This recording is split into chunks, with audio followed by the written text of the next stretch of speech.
Keep your glasses on, folks, especially when this man is around. Hello, everybody, and welcome to Against the Fence, where this is the place to be if you're obsessed and passionate about the UFC, and this is your UFC 321 Aftermath show, where we unpack some of the drama that came out of this past weekend's pay-per-view event. I want to know what you guys thought of the overall pay-per-view and what you thought of the whole Eyepoke situation. And what's next for both winners and losers. Welcome on in, hit that like button, hit the subscribe button, as we're a UFC fan channel where fan opinions matter most. Starting things off here, these are the topics that we're going to get through. We're going to go for a bit of a shorter show tonight. I mean, I say that every time, to be fair, and it still ends up being the same duration. Only because I'm a little bit under the weather this past weekend, to be fair. It was a long watch along, and had a few drinks, and of course there's the odd illness floating around as well. So your boy picked it up, unfortunately. Captain Raf in the building straight off the bat. He says, "What's up, fellas?" Raf in the building. Yes, Raf, good to see you, my man, as always. What did you make of this past weekend? And yeah, what do you make of the whole Eyepoke gate? Is Tom Aspinall a hero or a coward? That's what we're going to get through in tonight's show. We'll talk about how we can stop Eyepokes altogether in MMA. So we've got a bit of a breakdown of a few ideas on how to do that. We'll also talk about how long Mackenzie Dern will be champion for since picking up the belt against Vernon John Jaroba this past weekend. We'll talk about Umar's potential rematch against Merab Dvalishvili, should Merab, of course, get past Pudyan for the second time in December. As well as we'll talk about what's next for all the winners and losers as well. So welcome on in, folks. Let's get it going. Let's get that like button hit. And subscribe to the channel if you're new, of course, as well. So I saw basically every fight apart from that devastating head kick knockout, because guess who decided to go to shop and collect beers at that point? Me. And of course, well, I left Sai in charge of everything. He got the food, so I got the beers. To be fair, I was a little bit bummed out about the Park fight and that decision. So I was like, this next fight surely can't be any better, and I was completely wrong by that. I was very impressed by Ludovic Klein. His win against Rebecca. He looked solid on the feet. Showed that he's not just a wrestler. Volta Walker picking up his, fourth straight heel hook finish. He's going to be a problem and maybe a one to watch in the heavyweight division next year. So all eyes on him. Hamdi Abdelwap, he got cut after beating Chris Barnett, as I saw earlier on this today. And yeah, that's basically it for the whole prelims. Let's get into some of the main card stuff then, shall we? And talk about what's next for Azamat Murzakanov, who picked up another win this past weekend against Alexander Rakic. That was his third straight finish in a row. Does he deserve the top-ranked fighter next? Top 5 ranks, should I say, after that impressive display. Quick work against Rakic. I kind of wasn't surprised by that. I think I put second round TKO, I think maybe on one of the leaderboards that were on the ATF channel. What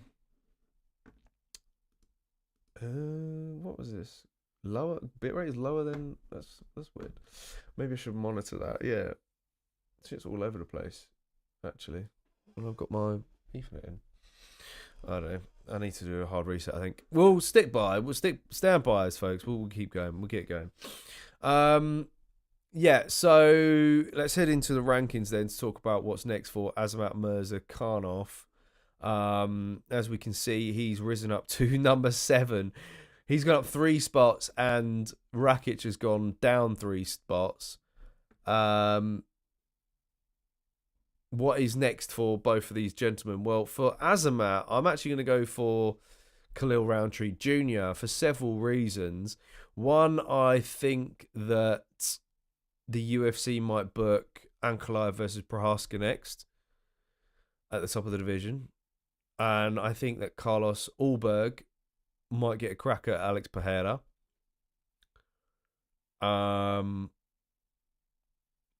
So, and then you've got Jan Blachowicz, who's going to be taking on Bogdan Guskorov.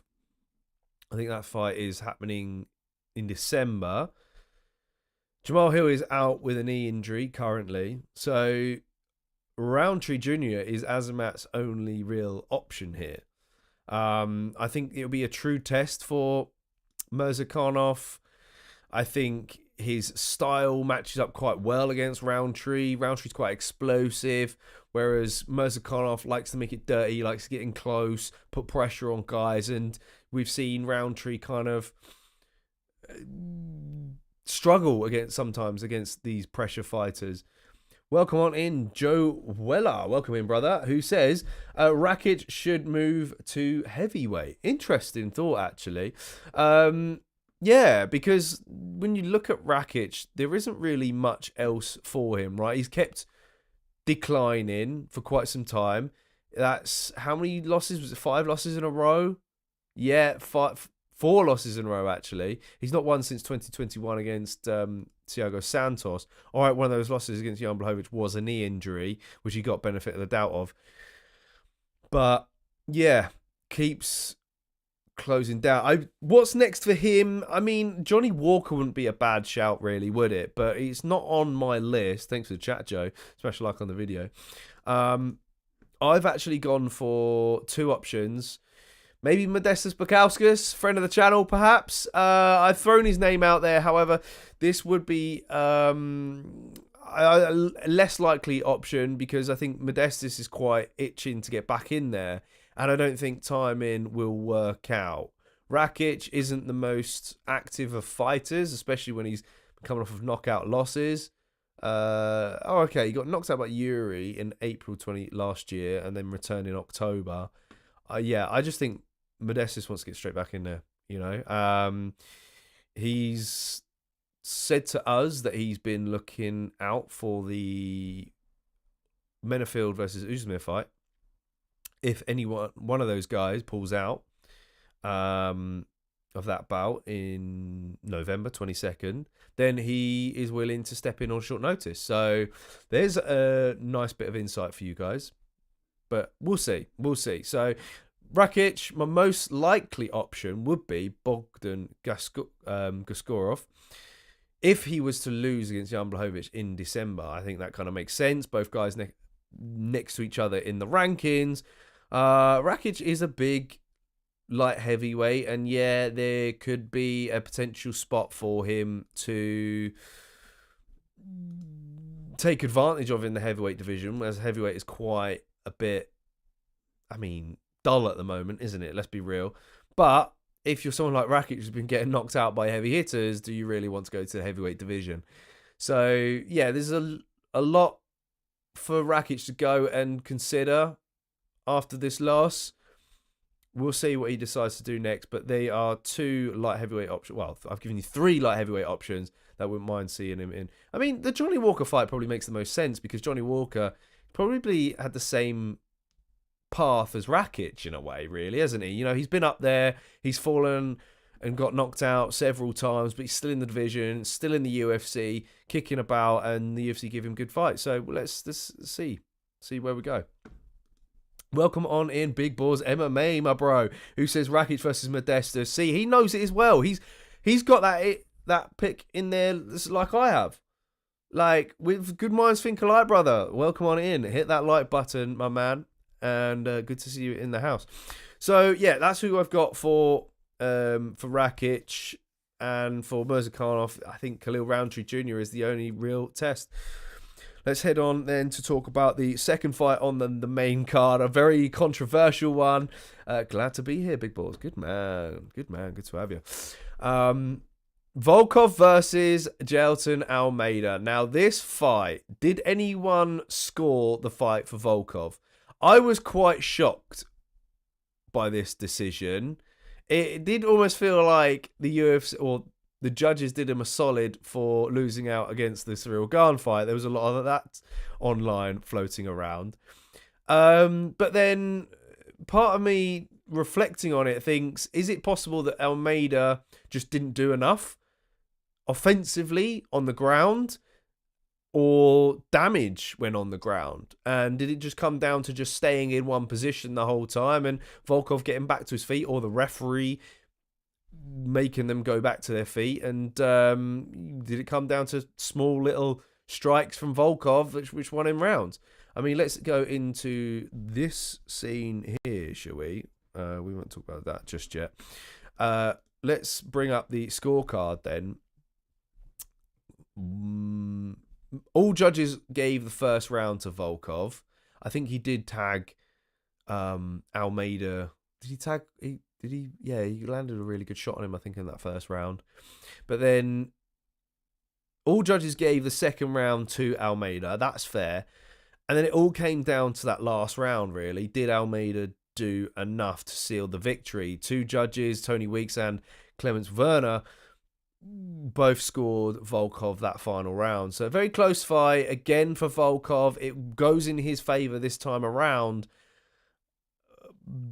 But was it the right decision to make?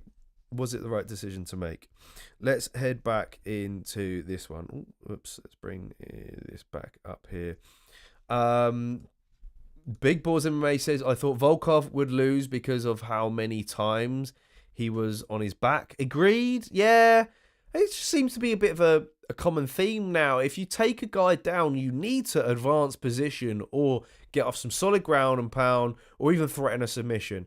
Otherwise, you just can't lay and pray. You can't rack up control time. And I think that's kind of a good thing, really. Hopefully we kind of see more of it, but I think it's going to make us fight fans really tune in to some of the finer details when the fight is on the ground. Admittedly, I do need to rewatch the fight back to see what kind of happened. Welcoming in Ryan Howell, who says, only just joined. Has anyone seen the update from Tom's dad? I have seen the update from Tom's dad. We're going to get into that a little bit later on in the show. We'll also talk about what we can change in order to prevent eyepokes in MMA, so stick around for that. We'll also talk about whether or not Tom is a hero or was he a coward, because it's 50-50 online. Some people have been sort of saying that he took the coward's way out. Other people online have been saying that he did the right thing, really, to kind of get the fight stopped. Big Balls MMA says, it's a shame we don't see Almeida fighting for the belt. I don't even think Volkov gets a title shot off this. No chance. I mean, but then Cyril Gane got a title fight, didn't he, off of that decision against Volkov, and he shouldn't have done. So it's just, the heavyweight division is just really steep right now, isn't it? Sergey versus Volkov 2, perhaps, says Big Balls. Yeah, I mean, let's get into some of the picks that I've got matchup wise. I've got Volkov versus the Sergey Spivak versus Shamil Gaziev winner, because Volkov is running out of fresh competition in this division, and he's yet to face either man. You know, he's not fought Waldo Costa Cortez, but he's currently booked up. He's going to be fighting this weekend against Ant Dulia. I think that's how he says his name anyway. So yeah, and we don't want to see him fight Curtis Razor Blades again. We don't really want to see him fight. Well, I mean, they could run it back with Derek Lewis, but who's on a 2-fight win streak, is possible. But he's running out of options. He really is. So I would give Volkov the winner out of those two. Those two fight. When are these two fighting? November 22nd on the UFC Qatar card. Sarukian versus Hooker. That card is banging. Balls MMA says, Ant, if he wins versus Costa, could fight Volkov. Yeah, that is true. I did think about that one. But then isn't that crazy that Ant would be catapult himself into title contention perhaps towards the end of 2026, and Aspinall's kind of openly said that he wouldn't fight him because they're mates. So, I mean, it just comes to show how shallow this division is, really, if he's able to put on a big display against Waldo Cortez. That's such a mouthful, isn't it? who's actually been quite impressive himself in this division. You know, he fell short against Sergey Pavlovich. That was his ideal fight to get himself into title contention, but he's kind of been like a steady Eddie. He's not really been finishing guys.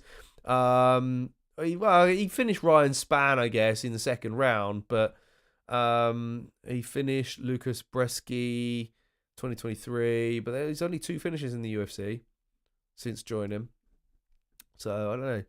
We'll see. As for Gelton Almeida, then, I think it's pretty clear that Almeida should fight Sergey Pavlovich next because, you know, he's no longer this scary heavyweight since losing to Aspinall and Volkov, but he's on a 2-fight win streak. He defeated Waldo Acosta Cortez back in August. Waldo Cortez Acosta. So, man, I keep getting that the wrong way around. So maybe that's an ideal fight for both guys to redeem themselves. I think Pavlovich is in need of another scary knockout, and Almeida needs to go out there and submit a guy again and prove that he's the one that we should all be looking out for in this division. So I don't know what you guys think about that. Big Boy says, I always forget we still have Derek Lewis. Me too. He just hasn't been as active. I think we've been used to seeing Lewis pop up on cards in Texas and fighting a couple of times a year. Like 2023, fought 3 times. Only fought once in 2024 and only once in 2025 so far. And 2-fight win streak, knockouts again. I don't know, man. Still getting headline slots as well. Has he perhaps been injured? I don't know. Big Balls also says Almeida versus Sergey seems fair. Yeah, 7 versus 5. Yeah, agreed. But Sergey coming off of a loss, I think that's kind of the reason why. Yeah. Oh, I actually, well, if Spivak beats Gaziev, yeah, okay, yeah. Sergey coming off of a win, then who would you give him? Again, that's fair. I would give him Volkov, you give him Almeida. But yeah, no, I like the Almeida fight. A little bit more tricky, I guess. That's true. Smash a like, folks. Good to see you in the house as always. We got lots to get through, but we digress to go on to talking about the third fight of the main card between Umar Nurmagomedov and Merab Bautista. Umar Nurmagomedov gets it done 30-27 against Merab Bautista. I was a little bit disappointed by the result. I did kind of want Bautista to win because as you guys have tuned in before to these Aftermath shows, in fact, the last Aftermath show, I was saying that Bautista, I quite like his chances against Merab, giving Merab a tough time because he's got a decent cardio. But Umar Nurmagomedov, he was such more effective at securing the back position this time around and looked threatening at times in this fight. He did say to Dana, if I impress in, decent fashion, please give me the title fight against Merab Dvalishvili. But do you guys think he done enough in that fight? I think the threat of the takedown was always there from him, despite Bautista's constant forward pressure. I felt that Bautista landed some good strikes on the feet. His entries were pretty good, but it was just came down to some great timing on Umar Nurmagomedov's side to grab the single leg, drive Bautista to the mat, and advance position. That was kind of the difference between Umar's performance and Gelton Almeida's performance. He took the back, and I think Bautista's done well to defend those positions, but Umar was just too much for him across the 3 rounds. But surely a rematch with Merab is next for Umar Nurmagomedov next. But would it be a different fight second time around? What would he need to do differently, I guess, is also the question against Merab. Because he kind of needs to control Merab better this time around. I thought the first fight was going to be a lot closer than it was, if I'm honest. Better ground control and just put Merab in submission threatening positions more. I think, Merab was able to escape the back, I think, in one particular period of the fight. I did rewatch that fight last week, but of course, My memory is absolutely terrible with the amount of fights that I have to put in and watch throughout the week. So it's it can get a bit foggy. But yeah, I think, and better success on the feet. I think Umar struggled with Merab's timing. Merab's got very awkward timing with his feints and his entries into the pocket, and that was kind of evident. And I think that's going to be a problem for Peter Yan second time around. I got a feeling that maybe Merab in the rematch with Peter Yan might just strike more with him. I think maybe Peter Yan's going to, this time around, come into that fight trying to be prepared more for the takedowns, because Merab broke his takedown record against Peter Yan. And therefore it will make Merab land more on the feet, because that's what he does. He gets you biting on those takedown attempts, and next thing you know, you're getting, a 2-3 piece combination coming towards your head. So yeah, it's pretty damn clear that Merab is next for Umar Nurmagomedov. Or, of course, if Peter Yan gets the upset there, but I cannot see it. Big Balls says Umar showed good recovery, eating those knees and escaped the submission. That is true. I think Bautista landed a solid knee at that one particular point, didn't he? In that fight. In fact, but all three judges still scored. I think I gave a round to Bautista. All three judges scored it at 30-27 though. Mario versus Figgy or Zahabi next is Big Balls. Good option. Yeah, I like that. Although I think both of those guys kind of deserve to be fighting up, in my opinion. The UFC need to get the next contender in line. Sean O'Malley, I think, is going to probably sit out forever. Although I'm hoping he fights Corey Sandhagen, if I'm honest. Zahabi and Figgy, yeah, they could end up fighting each other, or Song Yadong, who's still in the mix. For Mario, I've actually got Vinicius Oliveira as an option, because Bautista, he's still at number 9. That was a really big jump for him. Henry Cejudo's just underneath him, who's going to be fighting Peyton Talbot at UFC 323.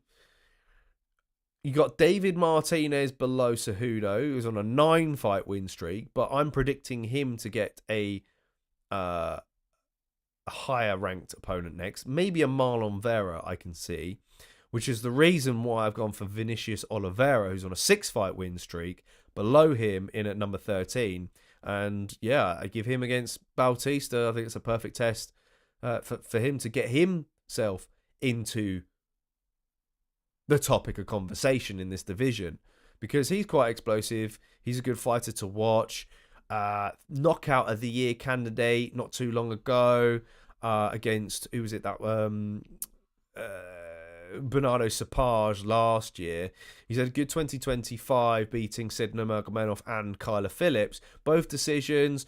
Not enough to get himself a big jump, so that's kind of the reason why I've got Vinicius Oliveira in there. I like that Vinicius is on a nice string of wins, says Boars MMA. Agreed, man. And look, yeah, I want to see him tested. 23-3 at the moment, young, hungry. I really like David Martinez's performance against Rob Font.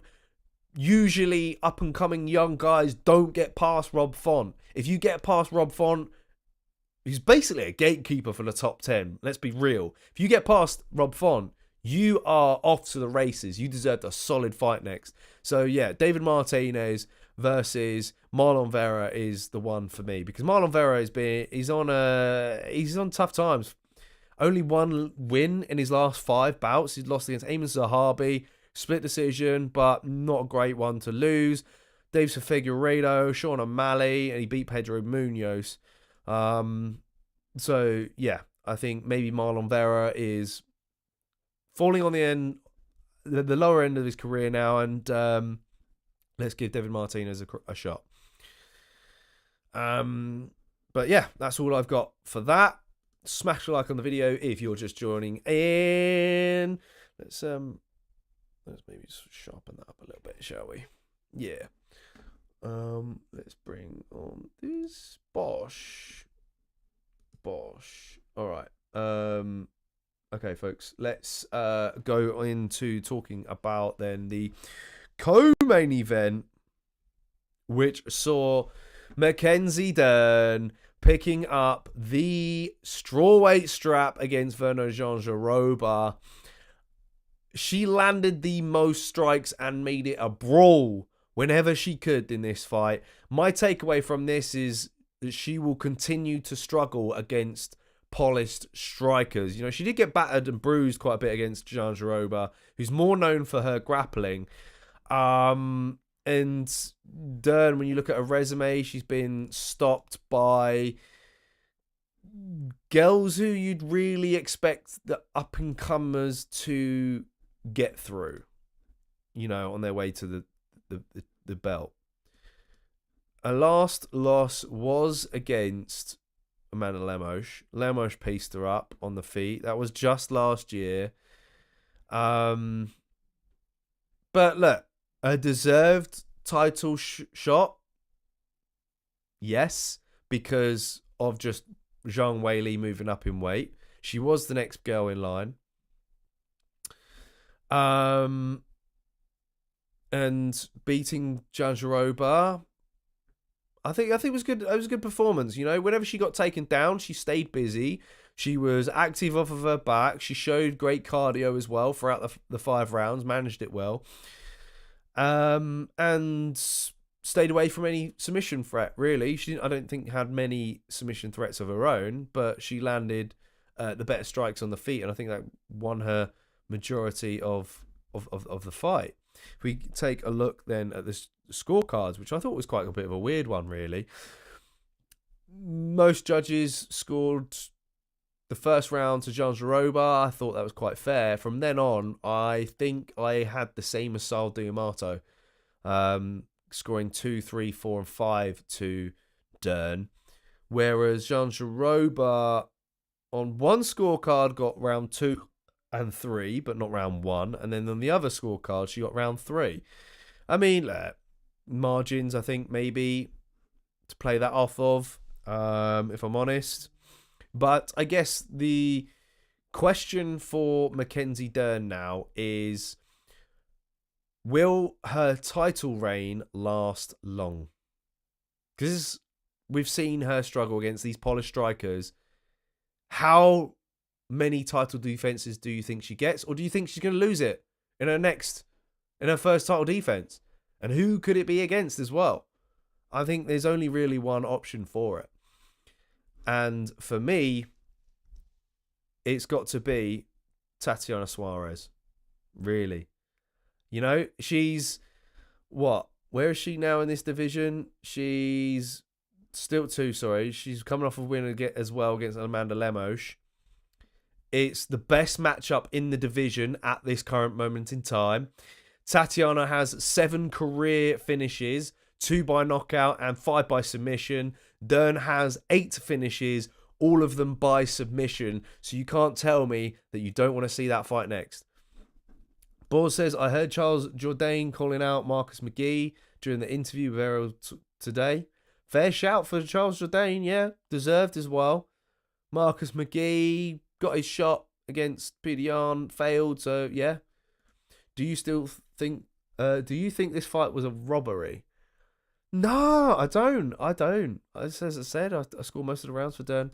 I liked how Dern's striking looked throughout the fight, landing elbows while she was on the ground position. Yeah, that was a big takeaway for me as well. I think Virna did more damage while she had the takedowns. She could have won.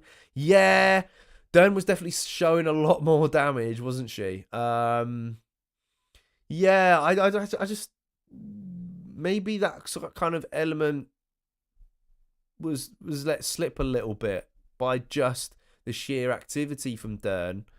And it did. There were instances where she looked like she landed the better strike in the round. I think Dern will lose to Yan again or Suarez, says Big Boaz. So Big Boaz doesn't think that Mackenzie Dern will successfully defend the belt next. I mean, yeah, you got Yan Janan into the mix, but I think she desperately needs a win first.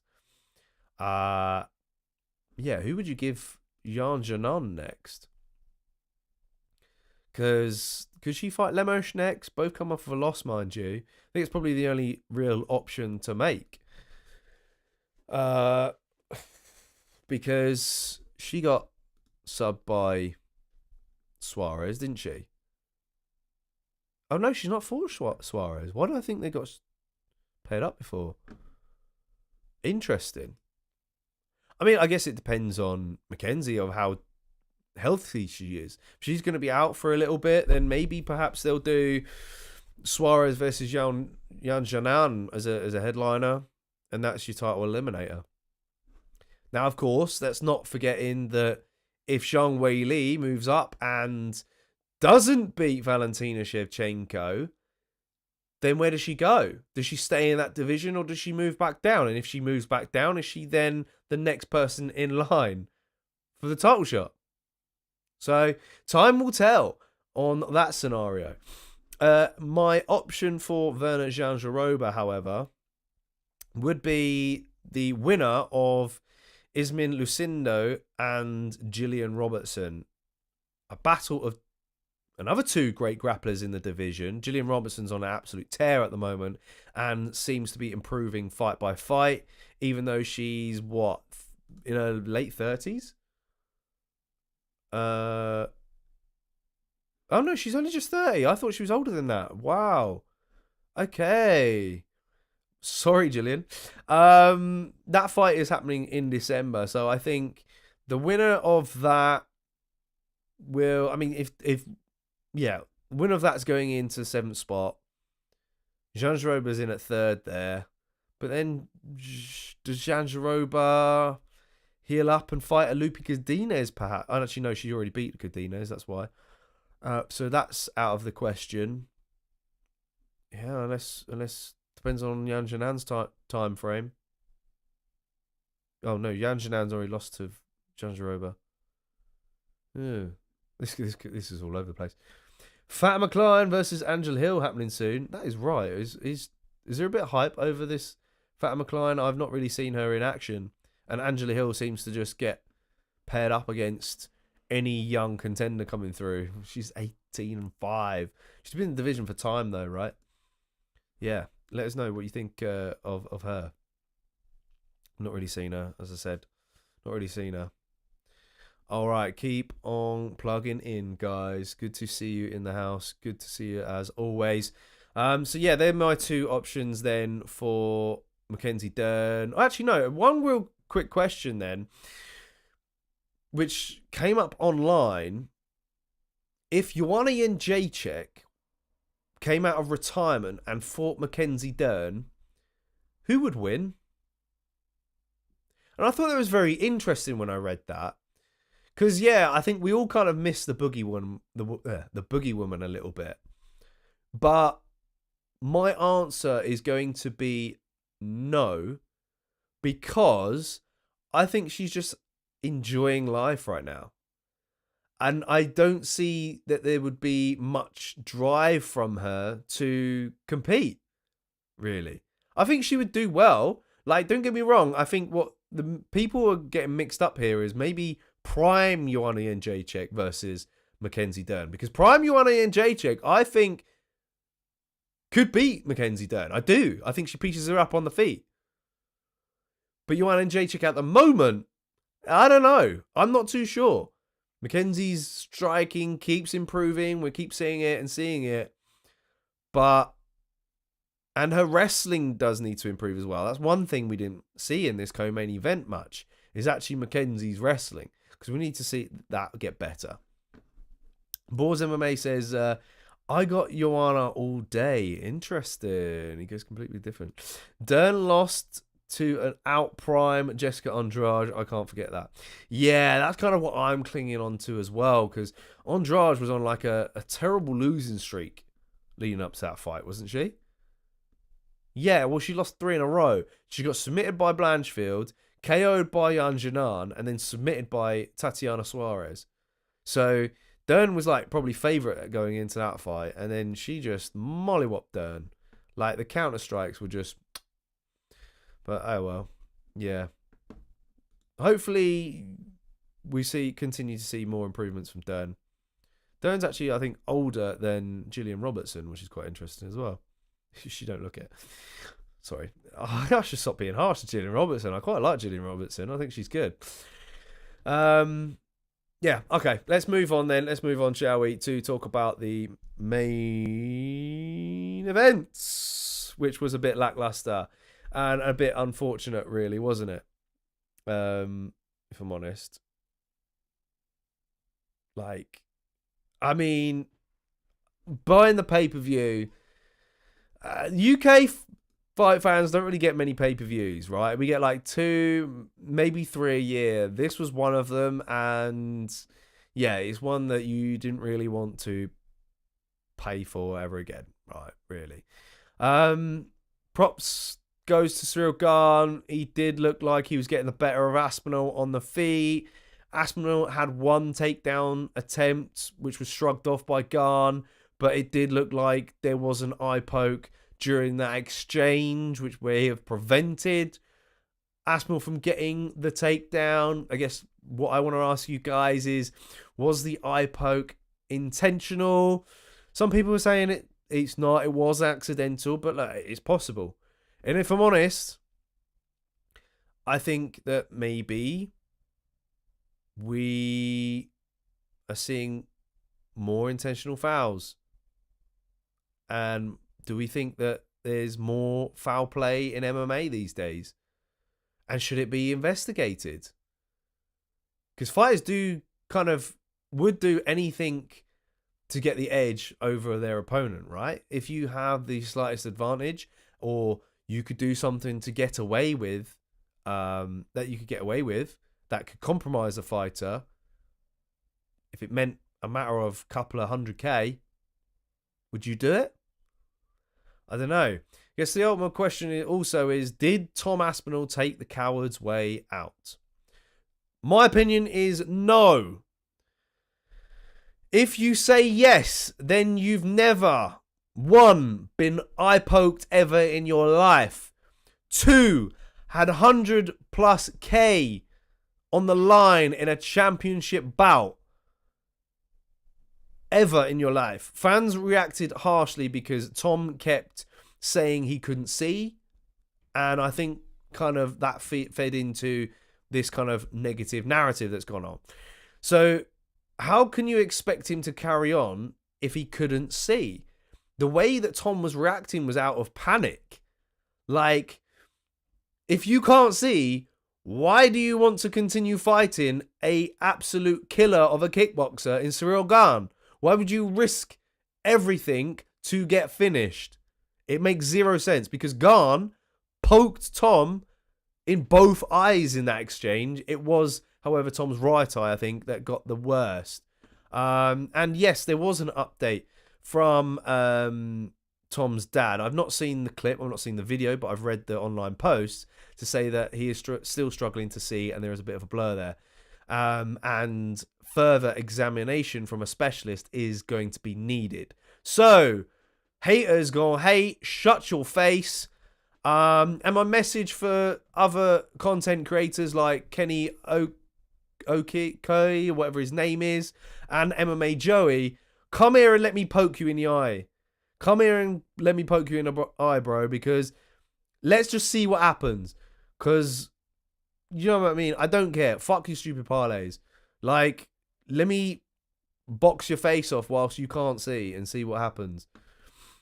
Big Balls MMA says Cyril Gahn looked good in this fight. Many expected Tom to just finish him right away. And you know what? That is true.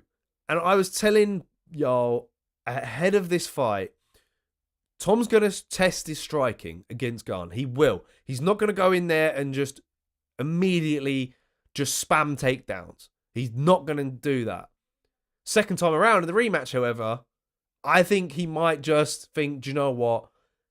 I don't want to risk my eyesight again. I'm just going to feint the level change, constantly feint the level change, get Gahn biting up, and then find my entries to get him down to the ground.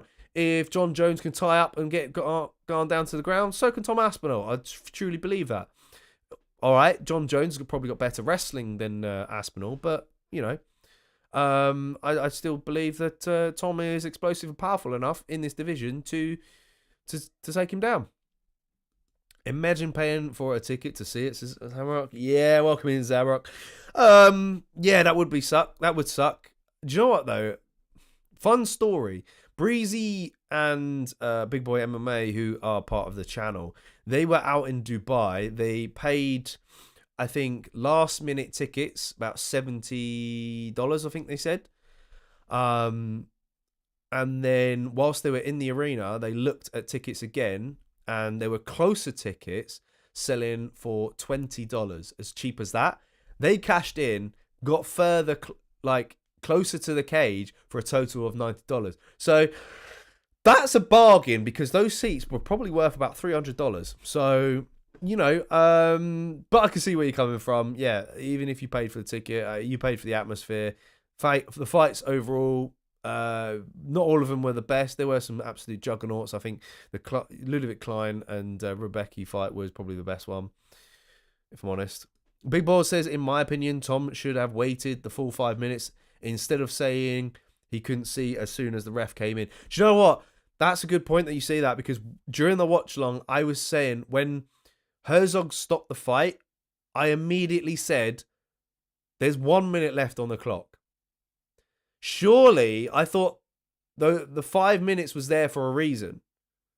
You wait for that 5 minutes, then you make that official decision that you cannot continue. So I thought that was quite weird officiating, if I'm honest. Dana looked furious with Tom during the post game, but during the post fight, I did read that, but I think I've seen clips of the post fight press conference, and I didn't really believe it. I didn't believe he seemed that. I felt that Dana was more pissed off at just the overall outcome, the way that the fight went, because the fight was heating up at that moment.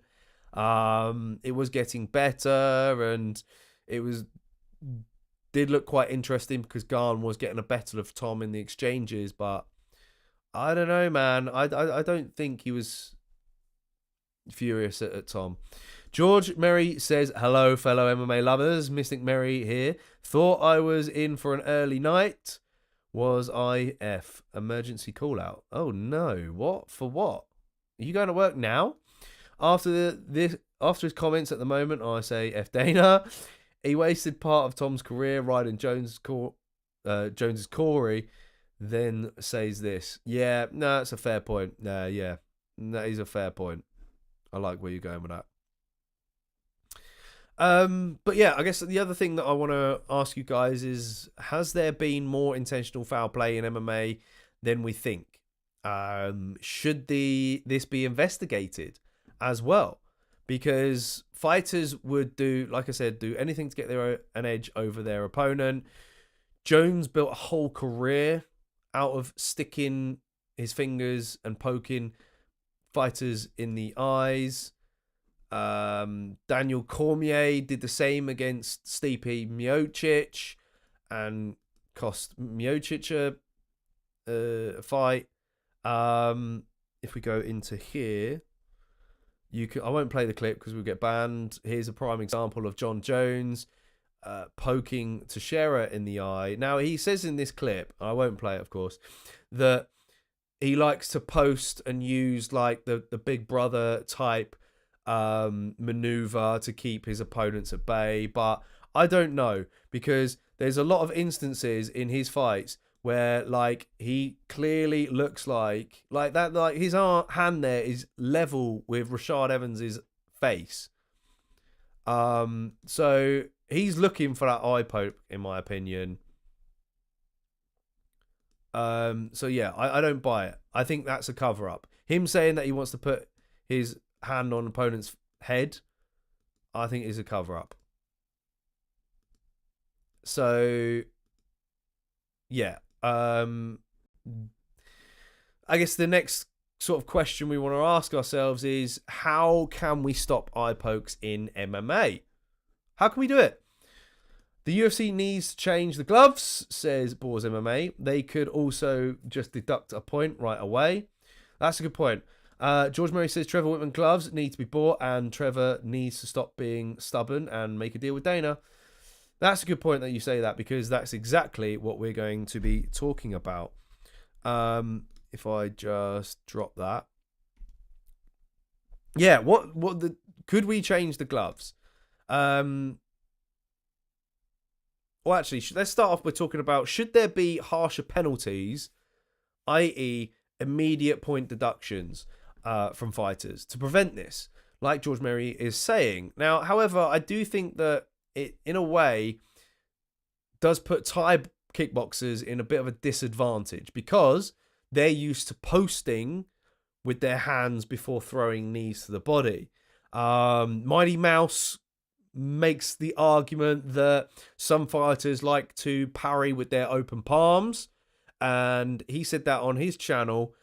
But it's okay to parry because, look, if you're in close here, you're not going to poke the person in the eye unless their head just somehow meets your fist first, right? I think we're talking about more of the outstretched hand. So I kind of disagree with Mighty Mouse there. I think if your arm, I think the rule should be if your arm is fully extended, or like, I don't know, do you do it by the angle? But then are you kind of then bringing in like a VAR type scenario to the sport, where then we go stop the action and we analyze the degree of someone's arm? So there could be some back and forth on this idea. And could, stall the whole fight, I guess. Maybe grab the eyeballs, says Zamrock. I do wonder why the guy has hands, fingies stuck out that high in the first place. Clearly not trying to grab a head. Yeah. Because I guess for Thai boxers they kind of like try to aim for around the side of the head. But I guess you could still catch the eyes in those exchanges depending on where the opponent kind of puts his head, if he ducks aside, etc. George Murray says bring in sparring MMA gloves. Still can grapple, but you can intentionally poke someone. This isn't Facebook. Switch the gloves, Zamarok. Gloves out for foam fingers. Imagine foam fingers. JK versus Mighty Mouse. The winner has their opinion chosen. I don't really want to put that to the test, George, if I'm honest. What could I beat Mighty Mouse at? Crossbar challenge. There we go. I will challenge Mighty Mouse to a crossbar challenge. You might still beat me at that, to be fair. I don't know. We'll see. Because I can't say gaming because he's a beast at that as well, right? In fact, I don't even game anymore, so it's just out of the question. Okay, let's talk about then the glove design here. So, of course, on the left, you've got the old school Pride glove here, which was a bit of a curve in it, which did kind of help, but it's not a complete seller, I don't think. And then on the right, you've got the current UFC glove. I believe that's the current one, not the old one. Height restrictions at Alton Towers. Yeah, I would beat him at that. Roller coasters. I'll pay for you, bro. Yeah, I'll send him a brother against Mighty Mouse. That'd be a fun piece of content. Back to the gloves then. So, should we change the glove design? Now, did you guys know, and George Murray alluded to this a second ago, that Trevor Whitman's glove company, Onyx, were in negotiations with the UFC to be the official glove of the organization. However, negotiations collapsed due to disagreements over exclusivity and financial terms. Now, Whitman was basically asking for too much money, and the UFC wanted to be the only organization that they supplied to. So, could we go back to negotiate and solve this problem, perhaps? You know, let's tell you what. Let's bring in then this one here, this image, because this is the Onyx gloves we're talking about here. Joe Rogan has repeatedly campaigned for these gloves on his podcast. He's mentioned it a few times. And he's even said to Dana, like, look, we got to get these gloves and really fix this Eyepoke problem. Do you guys like them? And do you think they could solve the problem? I mean, look at them. They are like a solid fist. And they keep a clenched fist for the most part. Now, I get what Mighty Mouse was saying in his recent content is if you got a closed fist, you can't necessarily parry punches very well. You could damage your wrist, I guess, if you were to parry punches. I don't know what's tougher, that or that. And also, if you're going to try and grab behind the head to land a knee to the body, etc. I guess maybe perhaps that grip could still be there. It's not a complete closed fist by the looks of it. George Murray says, did the new gloves have eye poke drama, or was they not around long enough for the data? Probably not around long enough, but when they first came out, I thought, well, they're definitely not going to solve the eye poke problem because your fist could still do that. And they just prevented less knockouts and overall finishes, so it was a bit shit. Dan's bent over backwards. Oh, I think you meant to say Dana's bent over backwards for Jones. I'm sure we can get this deal over the line. Size in the house says, fun fact, no one has ever been eye poked with boxing gloves. I mean, come on, bro. Like, what sort of input is that? We're not going to have boxing gloves in MMA. It's just not going to happen, is it? Because grappling is virtually impossible with boxing gloves. I tried it. Not a fan. Notice how Whitman's fighter don't eye poke as they trained and conditioned to keep them closed. I don't know. Wasn't Usman a bit of known of an eye poker early on in his career? I like we going with that though, George. And Justin Gaethje has campaigned for these gloves as well. I think he finds them. I did have an article here actually. He finds them quite beneficial. I don't know what you guys think. Zamrock says if they don't want to change gloves, then point deduction and a fight ban for repetitive instances. Oof. Very harsh, but yeah, okay, I like your opinion. Watch Andy Aspinall talk about it. Yeah, I need to go and watch that video next because it has literally just come out not long ago on Tom Aspinall's channel, I think. Boxing gloves, 2, 3, Dagestan, forget. Zamrock says, didn't we try using boxing gloves whilst training before we had the MMA gloves? Yeah, and we used to do that, and when we were younger. Same with Ash and Sai actually, in a garage. Big Board says Imavov sure did learn a lot from Garn with the Eyepokes. Ooh, is that an Israel Adesanya fan perhaps there?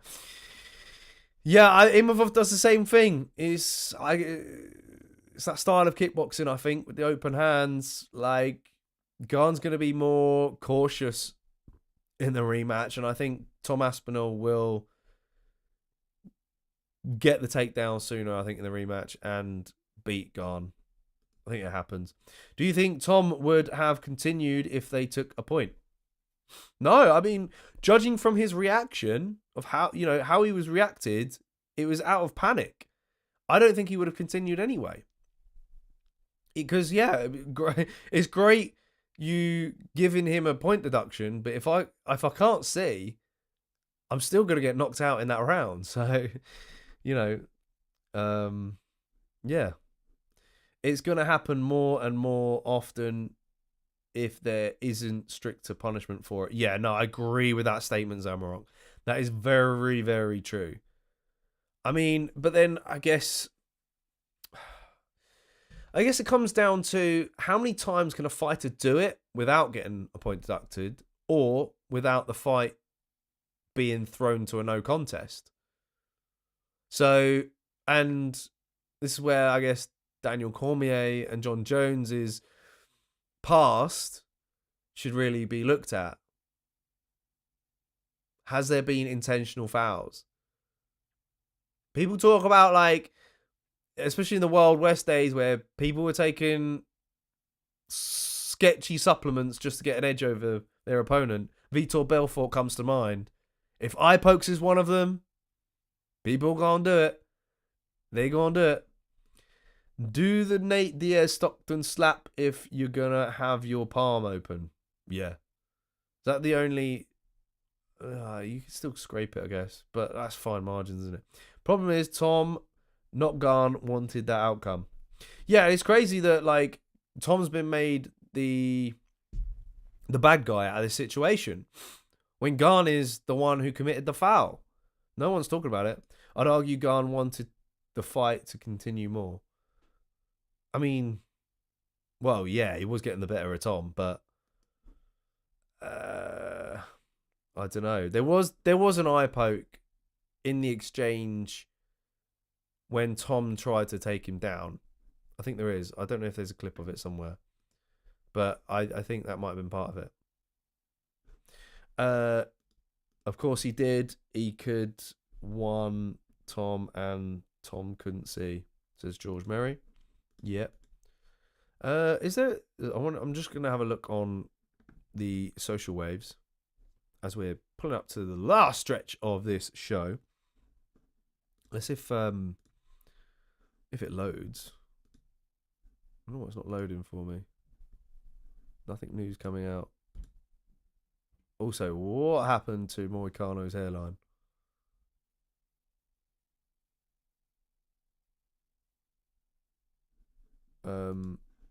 Sai says, so yes, his fault, but also he lost out more. Yeah.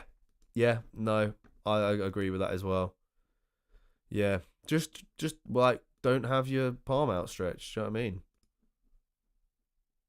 Do you know what? X is just not loading for me. Is anyone else? I don't know if anyone's got this. Okay, I was just gonna try and find the clip from Tom Aspinall's camp and see if we can play it briefly.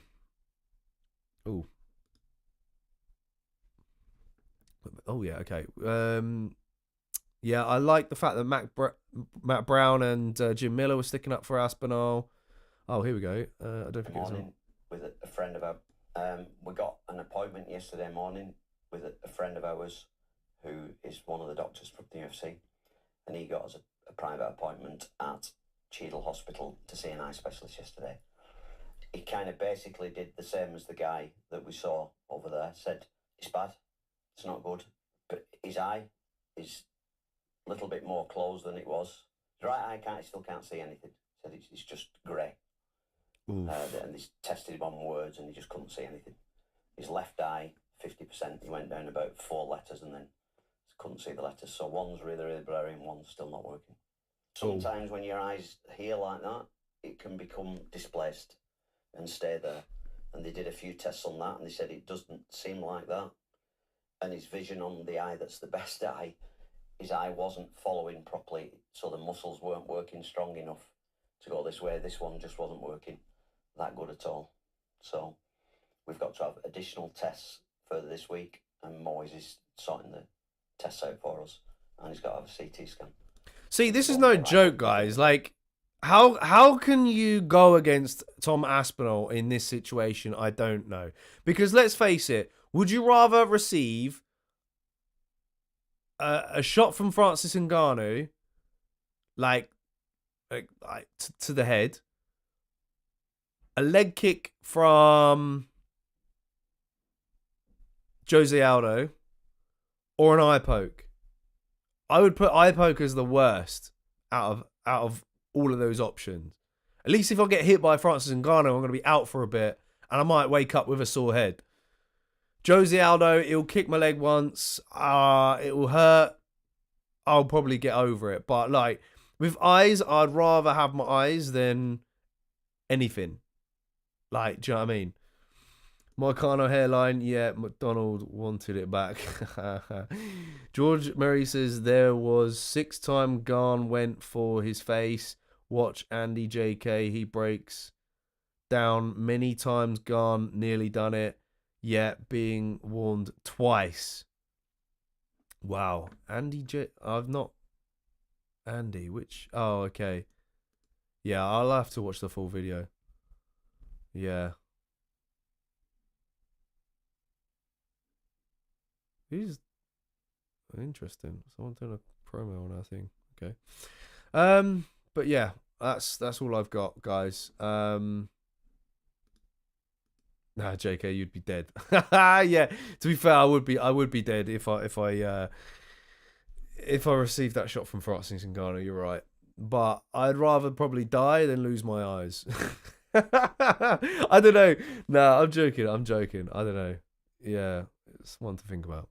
All right, guys. Thank you very much for tuning in. This has been a great show, man. It's been a great show. Thanks for sticking through it. Well, look, I said at the start of the show that we'll have a quick one tonight because I've been feeling a bit rough, but you guys have kept us going for the full hour, so much appreciated to you guys. Pat on the back, huge round of applause for you lot. You guys have been amazing. Smash a like on the video if you haven't done so already, and get that notifications bell rung on our channel because we will be live for a watch along this weekend. It is Garcia versus Unama. 6-fight main card at a much earlier time. I believe the main card kicks off 11 p.m. here in the UK. So yeah, stick around for that. Stay tuned, and yeah, we'll see you on the next one this coming weekend. The most random Apex headliner. It is quite a random one, to be fair, but yeah. All right, awesome stuff, guys. Hit the subscribe button if you're new, and I'll see you on the next one. Ciao for now, folks. Bye bye.